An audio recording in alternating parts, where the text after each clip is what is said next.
Suriname, mungkin kalian udah familiar dengan negara ini. Negara yang identik dengan masyarakat Jawa yang banyak di sana. Dan keunikan masyarakatnya yang banyak menuturkan bahasa Jawa di sana. Ibu asmanipun sinten? Kula Tukiem Atmorejo. Lahir wonten pundi? Lahirnya wonten Penasi Mareombos, Suriname. Suriname. Tapi di beberapa tahun kebelakang, banyak masyarakat Suriname keturunan Jawa yang mulai tidak fasih menggunakan bahasa Jawa di sana. Atau bahkan tidak bisa berbicara sama sekali menggunakan bahasa Jawa di sana. Apa yang membuat ini bisa terjadi dan bagaimana masyarakat Jawa Suriname mempertahankan bahasa Jawa di sana? Mari kita bahas. Orang Jawa sendiri pertama kali mendarat di Suriname pada tahun 1890 dengan percobaan awal. Pemerintah kolonial Belanda membawa kurang lebih 100 tenaga kontrak dari Jawa ke Suriname. Meskipun sempat ada keraguan akan kekuatan fisik yang dimiliki oleh tenaga kontrak dari Jawa ini. Pada akhirnya pemerintah kolonial Belanda mengizinkan migrasi ini dengan membawa kurang lebih 33.000 orang Jawa yang bermigrasi ke Suriname pada periode tahun 1890 hingga tahun 1939 dan daerah perekrutan utama di Jawa Tengah, Jawa Timur, dan juga dekat Batavia. Namun di sini pemerintah kolonial Belanda selalu mewajibkan kapal-kapal yang membawa tenaga kontrak dari Jawa ini untuk singgah di negeri Belanda terlebih dahulu untuk dilakukan proses pendataan.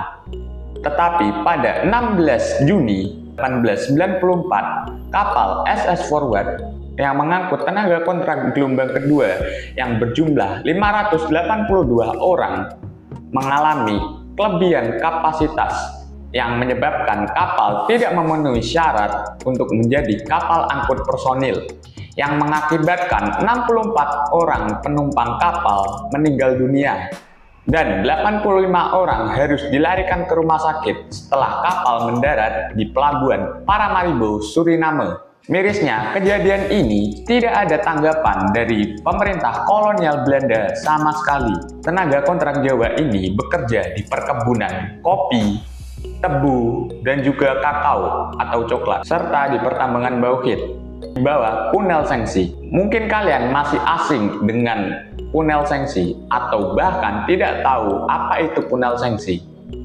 Oke, singkatnya Punel Sengsi adalah sebuah hukuman pukulan atau kurungan badan yang diberlakukan oleh pemerintah kolonial Belanda di wilayah jajahannya seperti di Hindia Belanda dan juga di Suriname. Gaji yang diterima oleh pekerja laki-laki di atas usia 16 tahun sekitar 60 sen dan pekerja wanita di atas usia 10 tahun sekitar 40 sen. Dan tenaga kontrak dari Jawa ini diberikan kontrak selama 5 tahun dan bekerja selama 6 hari dalam 1 minggu, serta dalam 1 hari bekerja selama 8 jam di perkebunan dan 10 jam di pertambangan. Setelah masa kontrak berakhir, mereka diberikan hak untuk pulang ke Indonesia atas pembiayaan dari pemerintah kolonial Belanda. Tercatat 7.684 orang memutuskan untuk kembali ke Indonesia. Kehidupan pekerja kontrak Jawa ini sangat menyedihkan. Mereka tidak diberikan pendidikan karena pemerintah kolonial Belanda takut jika mereka pandai, mereka akan melarikan diri dari perkebunan dan bekerja di kota. Untuk kondisi tempat tinggal sendiri, para pekerja kontrak dari Jawa ini sangat menyedihkan. Sebagian besar kamar memberikan aura kemiskinan yang sangat parah. Pada tahun 1947, para pekerja kontrak yang masih bertahan di sana diberikan sebidang tanah garapan dan juga uang kompensasi sebesar 100 gulden Suriname per orang.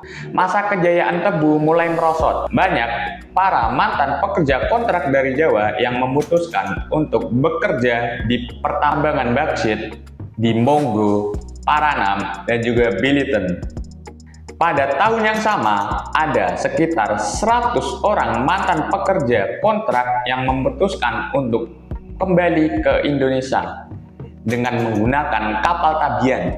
Di Suriname sendiri memiliki 10 distrik dan penyebaran suku Jawa di Suriname banyak ditemui di Paramaribo, Kormenwich, dan juga di Lelydrup. Tapi ada fenomena yang cukup mengkhawatirkan di sana, yang dimana banyak masyarakat Suriname keturunan Jawa yang mulai tidak bisa menggunakan bahasa Jawa atau bahkan tidak fasih menggunakan bahasa Jawa. Ini bisa kita anggap wajar karena bahasa resmi di Suriname sendiri adalah bahasa Belanda, bukan bahasa Jawa. Dan masyarakat Suriname sendiri lebih sering menggunakan bahasa Seranan Tonggo sebagai alat berkomunikasi selain bahasa Belanda. Minimnya penggunaan bahasa Jawa ini menjadi salah satu faktor pemicu utama dari kepunahan bahasa Jawa di Suriname, terkhusus untuk generasi ketiga dan juga keempat setelah era pekerja kontrak. Selain faktor jarangnya penggunaan bahasa Jawa di Suriname, banyak pemuda Suriname keturunan Jawa yang malu menggunakan bahasa Jawa sebagai alat berkomunikasi dengan sesama orang Suriname keturunan Jawa lainnya.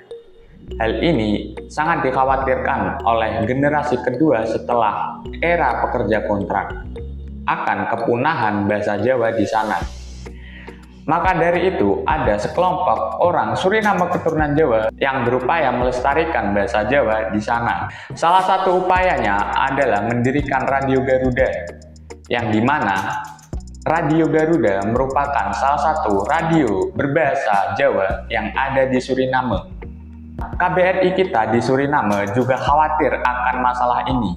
KBRI kita mengadakan kursus bahasa Jawa yang sudah berlangsung dari tahun 2005. Kursus ini dilaksanakan di 3 tempat, yaitu di Paramaribo, Kormenwich, dan juga di Lelydrup. Selain upaya dari eksternal, masyarakat Suriname keturunan Jawa harus juga mulai membiasakan diri untuk berkomunikasi menggunakan bahasa Jawa di lingkup keluarga atau di lingkup rumah, karena bisa membuat anak muda Suriname keturunan Jawa lebih bangga untuk bisa berbicara dengan bahasa Jawa. Oke, itu aja konten kali ini.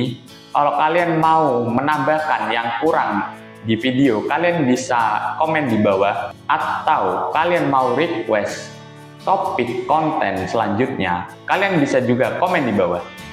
Oke, gitu aja dari aku. Jangan lupa subscribe dan juga like. Dadah!